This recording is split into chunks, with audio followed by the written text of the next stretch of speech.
Bonjour à tous chers viewers, c'est Scanor et aujourd'hui on se retrouve pour un nouvel épisode du Versus qui cette fois opposera deux colosses de la piraterie qui sont Shanks le Roux et Kaido. Je commencerai la vidéo en présentant Kaido et en désamorçant les idées reçues sur lui de mon point de vue et en faisant ensuite la même chose pour Shanks. Mais de toute façon, si vous avez vu la vidéo du Versus entre Roger et Barbe Blanche, vous connaissez déjà comment va être disposée la vidéo. J'espère que la vidéo vous plaira, bon visionnage. だがその程度じゃまだ俺に勝てねえな。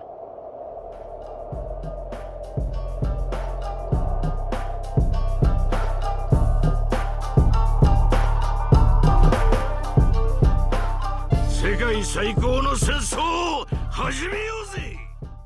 Pour commencer, on va parler des compétences de Shanks, de ce qu'il est capable de faire et des idées reçues sur le personnage. Pour les armes utilisées, on sait qu'il utilise uniquement une épée depuis la première fois qu'on l'a vu. On l'a vu notamment arrêter une attaque de Barbe Blanche à un seul bras et une attaque d'Akainu destinée à Koby, ce qui montre bien la force colossale qu'il possède. Pour ce qui est de son maniement du sabre, on sait qu'avant d'avoir un bras en moins, il était l'égal de Mihawk, mais qu'actuellement, il a seulement un maniement du sabre inférieur à des personnages top tier dans leur maniement comme Zoro et Vista. Comme il est insinué par la marine dans le roman de Zoro, par le fait qu'ils aient insisté sur les compétences au sabre de Mihawk, Vista et Zoro et non ceux de Shanks. On sait aussi qu'il ne possède pas de fruits et qu'il est connu pour la maîtrise des haki, tels que le haki de l'armement et de l'observation dont les infos sont confirmées dans sa livre card, qui est un recueil d'informations écrites par ses éditeurs. Il est aussi spécialisé dans le haki des rois au même titre que Roger et Luffy, comme expliqué dans ma vidéo sur les parallélismes. Son haki des rois est tellement fort qu'il peut casser le bateau de Barbe Blanche. Il est aussi représenté avec son haki des rois dans un SBS du tome 100, aux côtés des empereurs. Et Oda nous a aussi confié dans un SBS du tome 65 que Shanks avait au moins 2 fois la puissance du haki des rois de Luffy sur l'île des hommes poissons. Ensuite, pour ses combats, on sait qu'il a déjà affronté de nombreuses fois Mihawk, mais on n'a jamais connu le résultat de ses combats. On sait juste que leur niveau était équivalent, donc sûrement qu'aucun des deux ne gagnait. Et c'était à l'époque où Shanks n'était pas encore Yonko. On sait aussi qu'il a affronté Kaido. Et oui, c'est bel et bien confirmé dans un databook qu'ils se sont affrontés, mais on ne sait pas s'il y a eu une finalité au combat, peut-être que c'était juste un simple échange de coups. Il est aussi dit dans une vivre card que Shanks a une présence égale à celle des Barbes Blanches, et que le titre de roi des pirates signifie être le pirate le plus libre. Alors Shanks est le plus proche de ce titre, car il est actuellement le pirate le plus libre, donc inévitablement le pirate le plus puissant, comme je l'ai expliqué dans le versus entre Barbe Blanche et Roger. Ensuite, on va parler des idées reçues vis-à-vis du personnage de Shanks. Je vais aborder en premier lieu le fait que des gens disent que Shanks est le moins puissant des Yonko, à cause du fait que dans le roman d'Ace, Satch, de l'équipage de Barbe Blanche, dit que pour être Yonko, il faut être au moins aussi puissant que Shanks, ce qui insinue donc qu'il est le plus faible. Et bien sachez que cet argument est très souvent utilisé pour discréditer Shanks, mais qu'il n'en est rien, puisqu'il s'agit sûrement d'une erreur de traduction.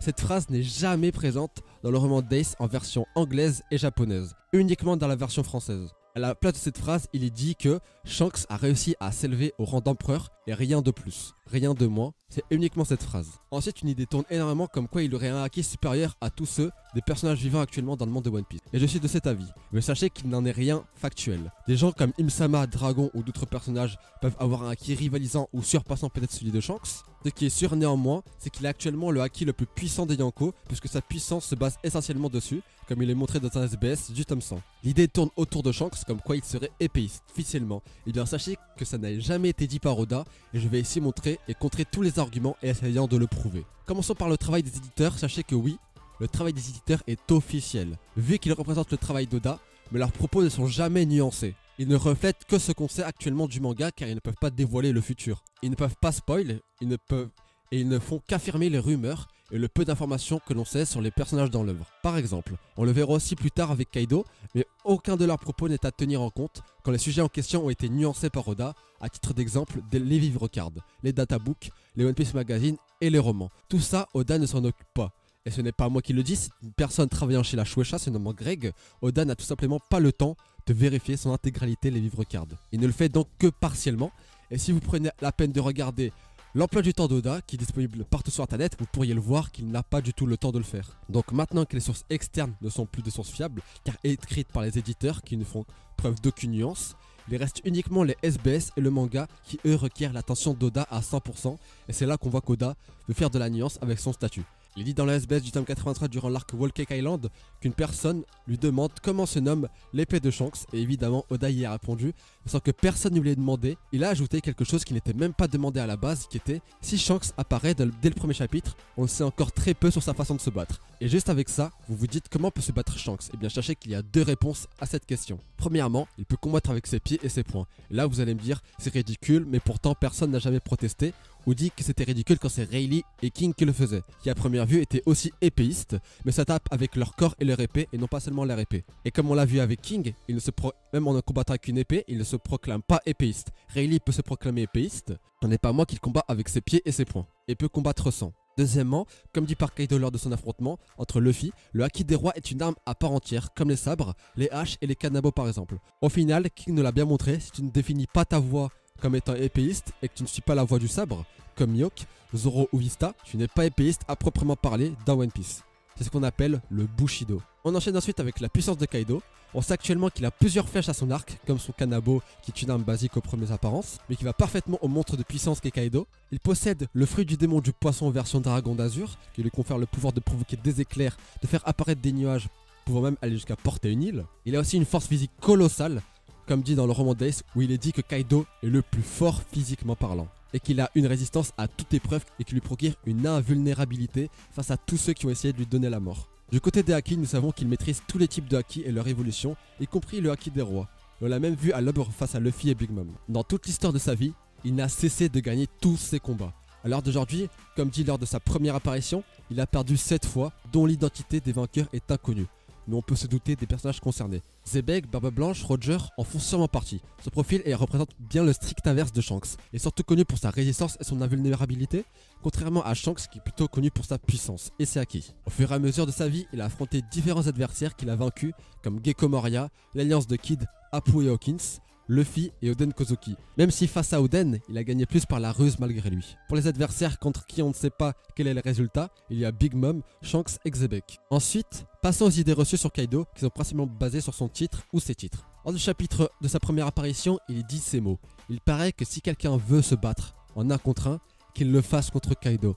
Car de toutes les créatures vivantes, que ce soit sur terre, sur mer ou dans les airs, on dit qu'il est le pirate le plus fort du monde. Et ça, c'est la version officielle disponible sur les traductions de Glénat. Pour commencer, énormément de choses tournent autour de cette phrase et je vais rétablir mes vérités. Pour ceux qui pensent que ce n'est que de la force, non, il est bien question de puissance, car Oda ne fait pas la différence entre ces deux critères en utilisant les mêmes kanji en japonais. Je vais revenir aussi vite fait sur le fait que pour certains le mot créature ne prend pas en compte les humains, et bien sachez que Kaido, lors de son apparition, est surnommé comme étant un humain par le narrateur. Mais même en mettant ça de côté, dans la prison d'Udon, Hawkins dit à Trafalgar Law que les Yonko sont des créatures en utilisant même les kanji que pour Kaido qui forment le mot Seibutsu. Maintenant c'est officiel, Kaido est le plus puissant au monde surpassant tout être, du moins. C'est ce que j'aurais dit si je ne réfléchissais pas, et que je ne serais pas allé plus loin dans la réflexion. Ce titre ne veut pas dire qu'il est le plus puissant du monde. Oda n'a cessé de faire des subtilités et c'est important d'y prendre compte. Malgré ce que vous en pensez, et ce pour une raison, les rumeurs. Regardez la phrase de vous-même, il est écrit « on dit » et « il paraît ». Aucune affirmation et que du vague. Et ça, ce n'est pas un titre. Comme comparaison, il y a Barbe Blanche et Mihawk qui à chaque apparition ont leur titre présent, mais pour Kaido, il n'y a rien bizarrement. Actuellement, le seul titre qu'il pourrait détenir, c'est Kaido, le roi des bêtes, comme il est montré lors de son apparition. Et c'est la seule chose vraiment précise. Et puis si on doit croire absolument tout le monde, alors vous croyez aussi que Don Krieg est le plus puissant d'East Blue, alors qu'il y avait déjà Arlong qui était plus puissant que lui. Sauf que j'ai beaucoup discuté avec la commu sur ce sujet-là. Et je sais qu'il y a des endroits comme les fins de scan, où des mots comme ça apparaissent. Mais en fait, ce ne sont que des phrases des éditeurs qui n'existent pas dans le manga ni dans la version de Wiz, ce qui rend ses propos non officiels. Oda ne vérifie pas ça, les éditeurs écrivent par rapport au contexte du manga et du scan en question. Et le contexte actuel veut que Kaido et Big Mom soient les plus forts. Même si ce n'est pas le cas, vu que ce sont les rumeurs actuelles du manga. Ensuite, certains me diront que oui, c'est vrai ce que je dis, mais dans la Vivre Card, on dit bien que Kaido est la créature la plus puissante, sans les on dit présents. Et bien sachez que ce n'est jamais dit que ce sont les titres des personnages. En japonais, cela peut se traduire par surnom et non titre. Mais si vous pensez que c'est des titres, alors ça voudrait dire que Kaido en a 4 de titres, comme Kaido le roi de la connaissance, Kaido sans bête, Kaido l'arrogant, le plus fort du monde, ce qui n'a pas de sens, vu que les personnages dans One Piece sont censés avoir un seul titre définissant leur puissance. Même si ce n'est pas le cas, il n'a jamais été dit dans son titre qu'il était la créature la plus puissante du monde. Mais c'est plutôt Kaido sans bête qu'il est, comme on l'a vu précédemment. Pour continuer encore une fois sur les rumeurs, il est aussi dit que le roi Isabello, qu'on a vu à Dressrosa, peut tuer un empereur en un coup de poing. Avec cette technique, et les on-dit sont présents. Pourtant, vous allez le croire? Et si vraiment il y en a qui sont toujours pas convaincus, dans les biographies en début de tome, à chaque fois, on nous décrit le titre de chaque personnage, comme Barbe Blanche ou Mihawk, et même dans ses biographies, il est écrit « on dit de lui ». Donc c'est toujours des rumeurs, et même Oda le précise. Et sachez ensuite que tout ce qui a un rapport avec les titres du chapitre, des paroles de Kaido ou de Killer, sont eux-mêmes soumis aux rumeurs car elles font partie de l'univers en lui-même. Pour Kaido, quand on le voit dire qu'il est l'homme le plus puissant du monde, enfin plutôt la créature la plus puissante du monde, c'est son arrogance. Vu que c'est ce qu'on dit de lui, son titre le montre aussi. Maintenant que j'ai mis fin à ça et que j'ai prouvé par mes vérités que Kaido n'est pas actuellement top 1 de l'univers, qui serait le vainqueur dans un combat à mort entre Shanks et Kaido? Étant donné que là nous parlons d'empereur, l'issue du combat est incertain, et c'est bien pour ça que je ne referai pas de versus entre empereurs dans l'avenir. Il est dit par Garp à Water 7 que l'équilibre du monde actuel reste tel quel, et du fait que les Yonkou ne peuvent pas s'entretuer entre eux, et prendre leur territoire car ils sont tous de force plus ou moins équivalentes au vu de leur équipage. Du coup rien ne peut être factuel vis-à-vis de leur puissance, car ça dépendra énormément de comment se déroulera le combat.